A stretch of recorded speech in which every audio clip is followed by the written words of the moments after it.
आइए बच्चों, आज हम कक्षा 10वीं विज्ञान में सूचकों के प्रकार काइंड्स ऑफ इंडिकेटर्स के बारे में जानकारी प्राप्त करेंगे। देखिए बच्चों, इसके ठीक पहले वाले वीडियो के लेक्चर में हमने सूचक के बारे में जाना था कि सूचक होता क्या है। देखिए बच्चों, हमने उसमें आपको बताया था कि सूचक ऐसे रासायनिक पदार्थ होते हैं जो अम्लीय और क्षारीय विलयन के बारे में बताते हैं कि ये विलयन क्या है, हमारा अम्लीय है या क्षारीय। यानी कि सूचक के माध्यम से हम ये पता कर लेते हैं कि हमारा दिया गया विलयन अम्लीय है या क्षारीय है। या बच्चों, अनुमापन में टाइट्रेशन में जब हम किसी विलयन की सांद्रता ज्ञात करते हैं तो सूचक की सहायता से ये पता करते हैं। बच्चों, अनुमापन में एक विलयन की सांद्रता दूसरे विलयन की सहायता से ज्ञात की जाती है। तो चूँकि जब एक विलयन में दूसरा विलयन बच्चों मिलाते हैं तो अपक्रिया पूर्ण होने की सूचना जो है हमको सूचक देता है कि यानी कि अपक्रिया पूर्ण हो गई है। तो बच्चों, सूचक जो है अपक्रिया पूर्ण होने की सूचना देता है और कोई विलयन अम्लीय है या क्षारीय है।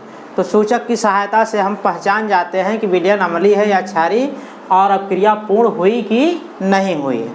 तो बच्चों, जो सूचक हैं जो सूचना देते हैं अपक्रिया के पूर्ण होने या विलयन अम्लीय या क्षारीय है, उनके भी प्रकार होते हैं। यानी सूचक बच्चों 3 प्रकार का होता है। पहला सूचक है स्वयं सूचक। स्वयं सूचक का मतलब बच्चों है स्वयं जो सूचना दे, यानी कि अलग से किसी सूचक की ज़रूरत नहीं है।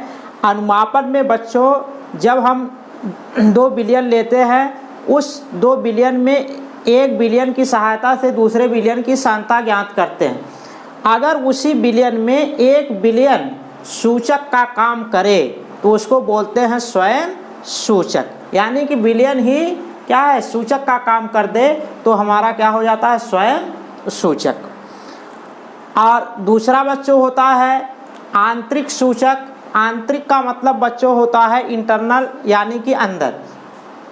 यानी कि जब बच्चों हम सूचक का प्रयोग विलयन के अंदर करते हैं, यानी कि सूचना का काम जो कर रहा है वो अगर विलयन में हो तो उसको हम बोलते हैं बच्चों आंतरिक सूचक। यानी कि विलयन में अगर सूचक को मिलाते हैं और उसकी सहायता से हम सूचना प्राप्त करते हैं तो वो हमारा क्या होता है, आंतरिक सूचक।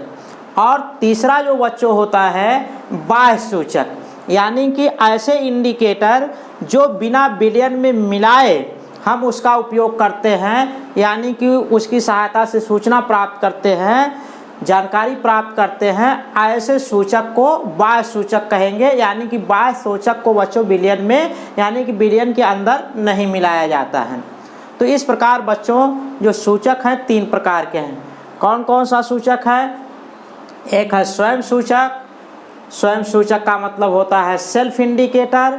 और दूसरा जो है बच्चों आंतरिक सूचक, यानी कि इंटरनल इंडिकेटर। और तीसरा जो होता है बाह्य सूचक। बाह्य सूचक का मतलब बच्चों एक्सटर्नल इंडिकेटर होता। तो जो बच्चों पहला सूचक है स्वयं सूचक, सेल्फ इंडिकेटर। अनुमापन यानी टाइट्रेशन में प्रयुक्त होने वाले विलयनों में से, यानी कि जब बच्चों अनुमापन करते हैं तो हमने बताया है कि उसमें 2 विलयन लिया जाता है, एक विलयन की सहायता से दूसरे विलयन की सांद्रता ज्ञात की जाती है। यदि कोई एक विलयन सूचक का कार्य करता, यानी कि जो दोनों विलयन लिए हैं उसी में से एक विलयन क्या है, सूचक का काम करे, तो उसे स्वयं सूचक कहते हैं। जैसे देखें ferrous ammonium sulphate. Ferrous ammonium sulphate का बच्चों जो फार्मूला है FeSO4 NH4 का होल ट्वाइस SO4 6H2O। यानी कि फेरस अमोनियम सल्फेट में 6 अणु जल का भी है। देखिए बच्चों फेरस अमोनियम सल्फेट का सूत्र कैसे लिखते हैं। देखिए बच्चों, फेरस पर जो चार्ज होते हैं वो 2 की संख्या में होते हैं और 3 की भी संख्या में होते हैं, π2 के रूप में होते हैं। जिस पर 2 चार्ज होता है उसको फेरस पढ़ते हैं और जिस पर 3 चार्ज होता है उसको फेरिक पढ़ते हैं। हमेशा बच्चों जब चार्ज की संख्या कम हो उस शब्द के अंत में अस का प्रयोग होगा, और जिस पर चार्ज की संख्या ज़्यादा होता है उस शब्द के अंत में इक का प्रयोग होगा। तो इसलिए बच्चों है फेरस आयन, और ये क्या है, फेरिक आयन हो गया। ये हो गया हमारा फेरस आयन, और ये हो गया फेरिक आयन। इस प्रकार बच्चों जब चार्ज की संख्या कम हो तो अस का प्रयोग करिए, और जब चार्ज की संख्या ज़्यादा हो तो इक का प्रयोग करिएगा। तो यहाँ बच्चों देखिए कहा गया है फेरस, इसका मतलब कि Fe पर 2 पॉजिटिव चार्ज है। फिर अमोनियम आया है, आप जानते हैं बच्चों अमोनियम आयन जो होता है NH4 पॉजिटिव, यानी कि इस पर 1 पॉजिटिव चार्ज होता है। अब इसके बाद देखिए आया है सल्फेट। बच्चों आप जानते हैं कि सल्फेट पर 2 निगेटिव चार्ज होता है। तो एक बार बच्चों फेरस सल्फेट का सूत्र लिख लीजिए। फेरस सल्फेट के हिसाब से हो जाएगा FeSO4। देखिए बच्चों दोनों पर 2-2 चार्ज है, अगर यहाँ 2 लिखते हैं और यहाँ 2 लिख देते हैं, और जब इसको सरलतम अनुपात में लाएंगे तो हमारा क्या बन जाएगा, FeSO4। अब आगे देखिए बच्चों, फिर अमोनियम के साथ अमोनियम और सल्फेट आयन को जोड़ेंगे। तो चूंकि बच्चों देखिए आगे हम लिख सकते हैं अमोनियम, तो चूंकि इस पे देखिए बच्चों 2 चार्ज है इसलिए अमोनियम पर आ गया 2, और सल्फेट लिखेंगे यहाँ पे, और चूंकि अमोनियम पर 1 आयन है इसलिए यहाँ संख्या 1 नहीं लिखेंगे, तो 1 संख्या नहीं लिखी जाती। आप जानते हैं बच्चों जब हम आयन की सहायता से अणुसूत्र लिखते हैं तो उनके चार्जों का आपस में ट्रांसफ़र हो जाता है। यानी कि जैसे यहाँ देखें अभी हम लिख रहे थे Fe2 2 निगेटिव को लिखते हैं, तो इनका चार्ज इस पर और इनका चार्ज की संख्या इन पर लिख दी जाती है। यानी कि इनकी जो चार्ज की संख्या है इस संख्या को बताएगा, और जो इन पर चार्ज है इनकी संख्या को बताएगा। यानी कि चार्जों का ट्रांसफ़र करके उनकी संख्या को लिखा जाता है।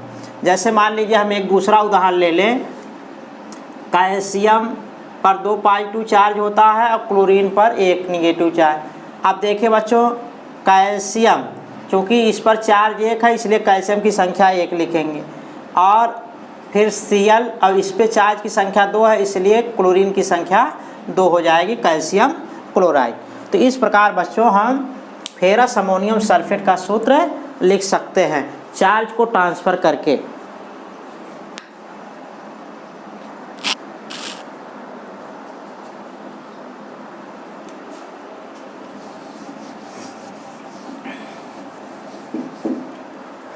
देखिए बच्चों फेरस अमोनियम सल्फेट का सूत्र हो गया FeSO4 NH4 का होल ट्वाइस SO4 6H2। और पोटेशियम परमैंगनेट KMnO4 बच्चों पोटेशियम परमैंगनेट का जो सूत्र है KMnO4 के अनुमापन में, इसका बच्चों कलर गुलाबी होता है, के अनुमापन में KMnO4 स्वयं सूचक का कार्य करता है। कहने का मतलब बच्चों ये है कि जब फेरस अमोनियम सल्फेट की सांद्रता हम KMnO4 की सहायता से निकालते हैं तो इसमें KMnO4 जो है स्वयं सूचक का कार्य करता है। यानी कि इनके अनुमापन में अलग से किसी सूचक की ज़रूरत नहीं होती है। यानी कि जो आपस में दोनों विलयन मिलाए जा रहे हैं इसी विलयन में KMnO4 क्या है, स्वयं सूचक का काम करता है।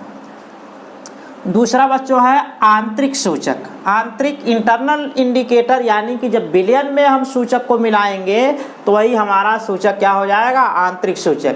तो कहा जा रहा है वे सूचक जिनको विलयन में डालकर प्रयोग किया जाता है आंतरिक सूचक कहलाता है।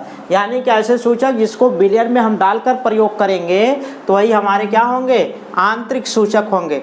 जैसे मेथिल ऑरेंज, लिटमस, लिटमस का मतलब लिटमस पेपर, फिनाल्फ्थलीन आदि। यानी कि बच्चों ये जो सूचक हैं इनको हम विलयन में डालते हैं और विलयन में डालने के बाद क्या है, एक ये सूचना देते हैं और उस सूचना के माध्यम से हम जानकारी प्राप्त करते हैं।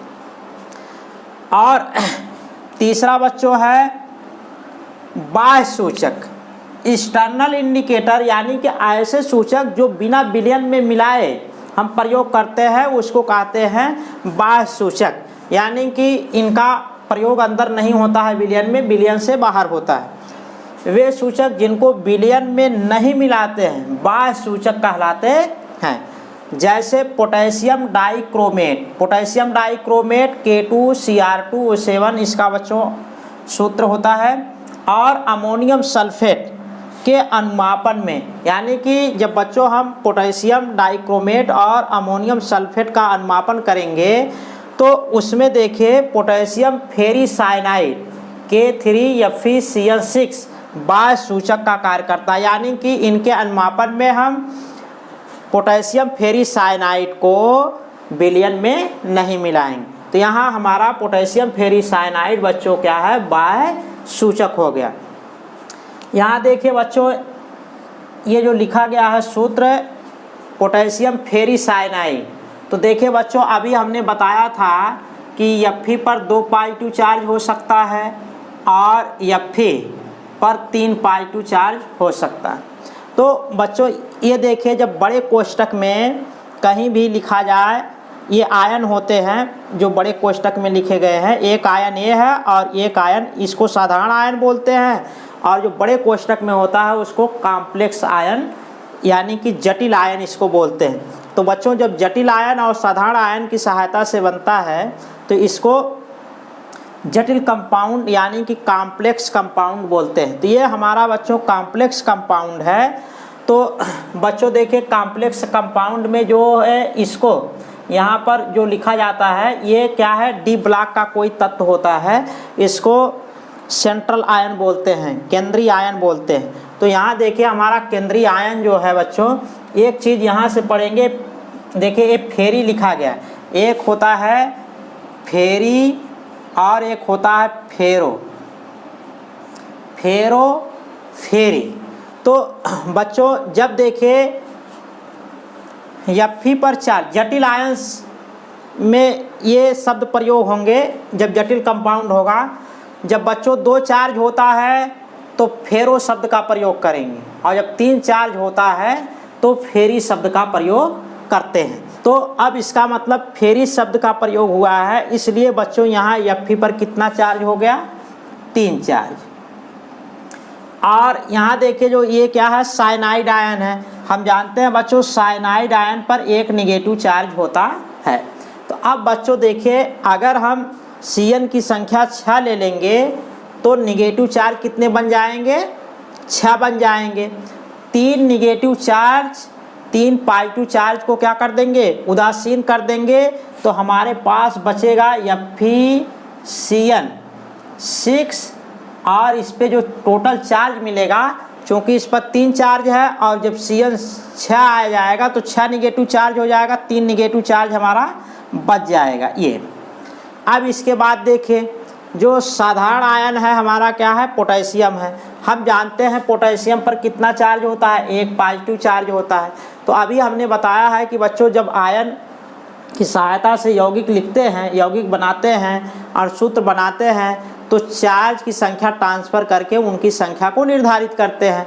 तो चूंकि अब देखिए इस आयन पर कितना, 3 नेगेटिव चार्ज है, इनकी संख्या 3 है, इसलिए पोटेशियम की संख्या कितनी बन जाएगी, 3। अब आगे देखिए बच्चों यहाँ पर पोटेशियम की संख्या 3 हो गई, लेकिन इसकी संख्या 1 है, इसलिए इनकी संख्या 1 ही होगा और 1 लिखेंगे नहीं बच्चों, FeCN6, इसलिए हमारा ये बन गया देखिए पोटेशियम फेरीसाइनाइड। अगर बच्चों यही पोटेशियम फेरोसाइनाइड होता तो यहाँ चार्ज कितना बन जाता, 2 बन जाता। जब 2 बनता तो बच्चों इसकी सहायता से देखिए जो यहाँ 6 नेगेटिव है और 2π2 को संतुलित करेगा तो 4 नेगेटिव हमारा बच जाएगा। तो यहाँ 4 नेगेटिव हो जाएगा, तो यही पोटेशियम की संख्या यहाँ कितनी बन जाएगी, 4 बन जाती। तो इस प्रकार बच्चों आप और सूत्र को कैसे लिखेंगे, आगे जैसे जैसे टॉपिक आते रहेंगे उनकी विशेषताएं की सहायता से हम उनको बताते रहेंगे कि अणुसूत्र कैसे लिखे जाते हैं। ठीक है बच्चों, अगले टॉपिक को हम अगले वीडियो के लेक्चर में चर्चा करेंगे।